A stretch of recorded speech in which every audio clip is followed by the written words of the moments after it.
हरि ओम. अनुभव कथन आहे दुर्गेसिंह जाधव जळगाववरून आहेत.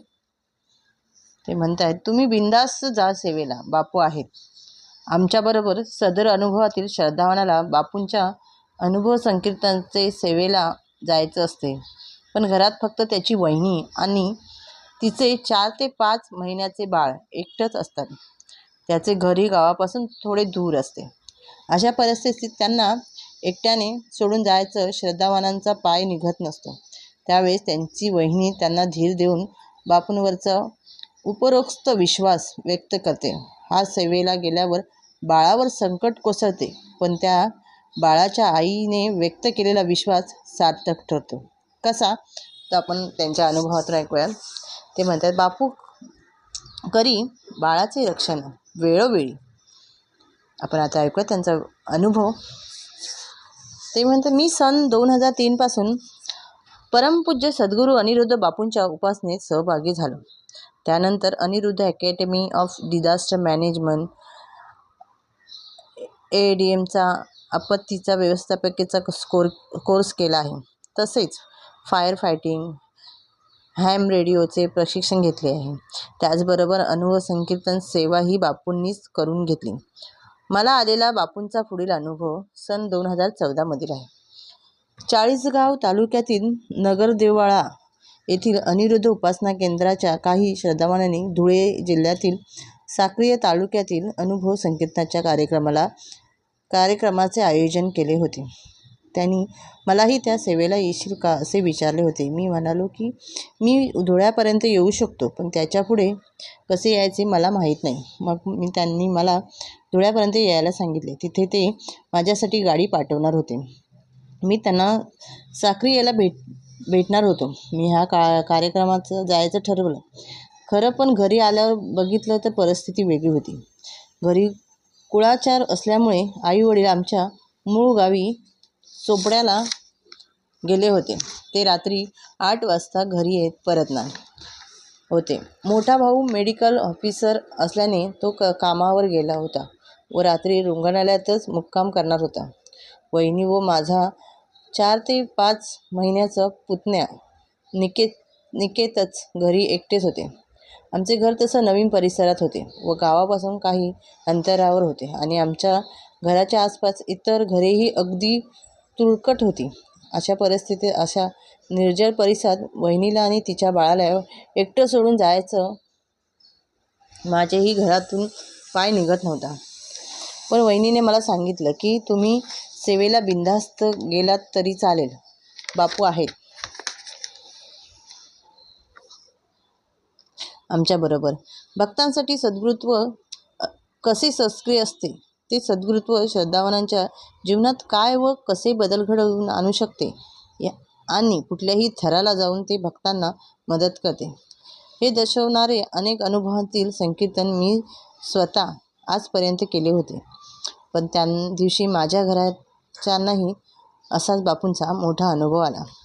मी माझ्या सेवेला निघालो. सकाळी गावाला गेलेले आई बाबा संध्याकाळी साधारण 7-7:30च्या दरम्यान घरी परत आले. वहिनी व आई स्वयंपाकाच्या तयारीला लागल्या. वहिनीने नचिकेतला बेडरूममध्ये झोपवले व त्याला झोळीत ठेवले होते व पोटापासून एक दुपट्ट्याने त्याला बांधले होते. त्यामुळे तो शांत झोपला होता. कुठल्याही आवाजाने बाळ उठायला नको म्हणून तिने दार ओढून घेतले होते. ह्यानंतर आई आणि वहिनी कामाला लागल्या.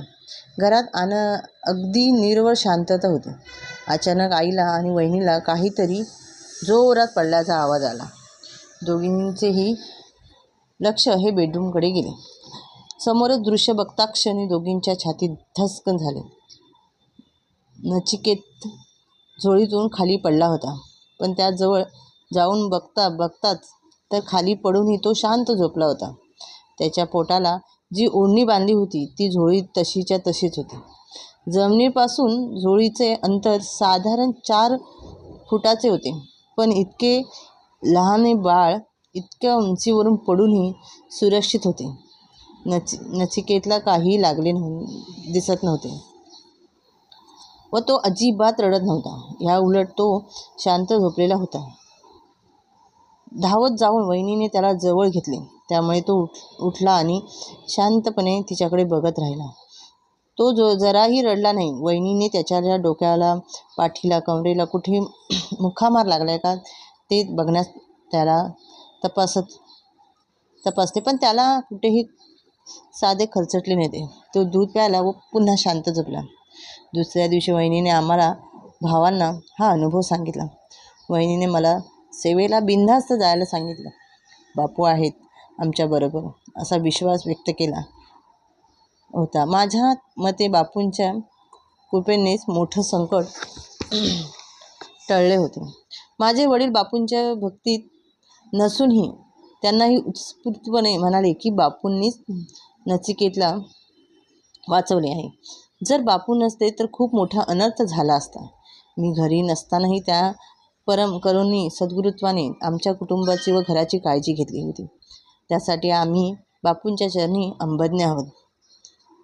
आता त्यांचा दुसरा अनुभव आपण ऐकूयात. ते म्हणतात, आता माझा दुसरा अनुभव आहे.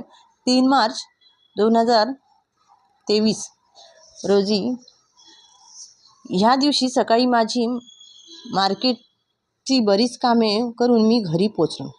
दुपारी 4 वाजता मोठ्या भावाच्या 2 मुलांना, नचिकेत सिंह आणि अनुष्का वीरा, यांना क्लासला घेऊन जायचं होतं. त्यासाठी मी माझी बाईक काढली व दोघांनाही घेऊन बाईकवर जळगावला निघालो.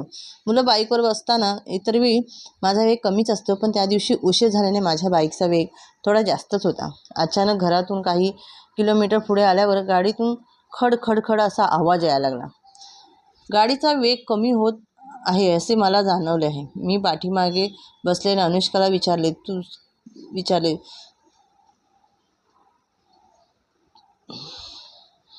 की पाठीवर असलेल्या तुझ्या ह्या दप्तराचा पट्टा गाडीच्या चाकात वगैरे घुसला आहे का ते बघ. तर तिने दप्तर तिच्या पुढेच ठेवले असल्याने सांगितले. तरीही काही अडकत होते असे गाडीचा वेग कमी होत होता. काय होत होते हे मलाही कळत नव्हते. शेवटी गाडीवर ताबा मिळवत मी गाडी रस्त्याच्या बाजूला थांबवली आणि कसला अडथळा येते अडथळा येत आहे ते उतरून बघितलं. तेव्हा दिसून आले की गाडीच्या मागच्या चाकाची एक वर्तुळाकार रिंग असते ती मधोमध फाटली होती. तसंच गाडीचा दुसरा एक भाग होता जो ट्यूबला फक्त अलगद लागला होता, पण ती ट्यूब फाटली नव्हती. अक्षरशः ओढून थांबवल्यासारखी गाडी अलगद रस्त्याच्या कडेला थांबली होती. हे माझ्या मते त्या सद्गुरुत्वाशिवाय इतर कोणीच करू शकत नाही. मी लगेचच मुलांना खाली उतरवलं. माझ्या दादाला फोन करून कळवलं. तो लगेचच मुलांना घेऊन जायला आला आणि मग मी साधारण 7 किमीवर असल्याने गॅरेजमध्ये कमी वेगाने चालवत गाडी घेऊन गेलो. मीही बापूंचीच कृपा मानतो की ट्यूब फाटली नाही, नाहीतर मोठा अनर्थ झाला असता. बापूंनीच मला इतक्या मोठ्या संकटातून सुखरूप बाहेर काढले. मी खूप अंबज्ञ आहे. असे अनेक अनुभव सतत आम्हाला येतच असतात. हरि ओम श्रीराम. अंबज्ञ नाथ सविता नाथ